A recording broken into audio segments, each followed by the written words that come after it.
እግዚአብሔርን ከማይፈራ አስመሳይ ጻድቅ እግዚአብሔርን የሚፈራ ኃጢአተኛ ይሻላል። እርግጠኛ ሆኜ ነው የምነግራችሁ።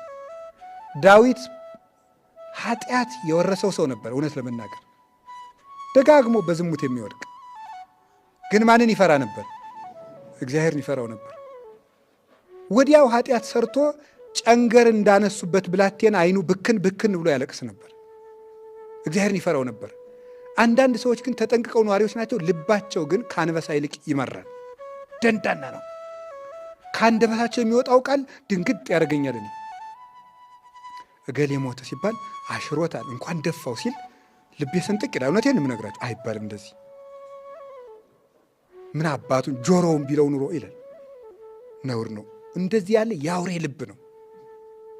በፍጹም በጠላትህ ሞት ደስ አይበልህ ቀን የሚያመጣውን አታውቅምና። ሰሎሞን ነው እንደዚህ ያለው። በጠላትህ ሞት እንኳን አትደሰት፣ ቀን ጥሎ አንተም ትሞታለህ። ልበ ደንዳና አለመሆን፣ እግዚአብሔርን መፍራት ማለት እንደው ትልቅ ነገር እንኳን አለመናገር ነው።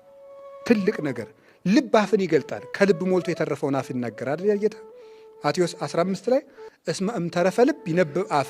ከልብ ሞልቶ የተረፈውን ማን ይናገረዋል? አፍ ይናገረዋል። አፋችን የልባችን ማሳያ ነው እና ጨካኝ ልብ አይኖራችሁ። እውነቴን ነው።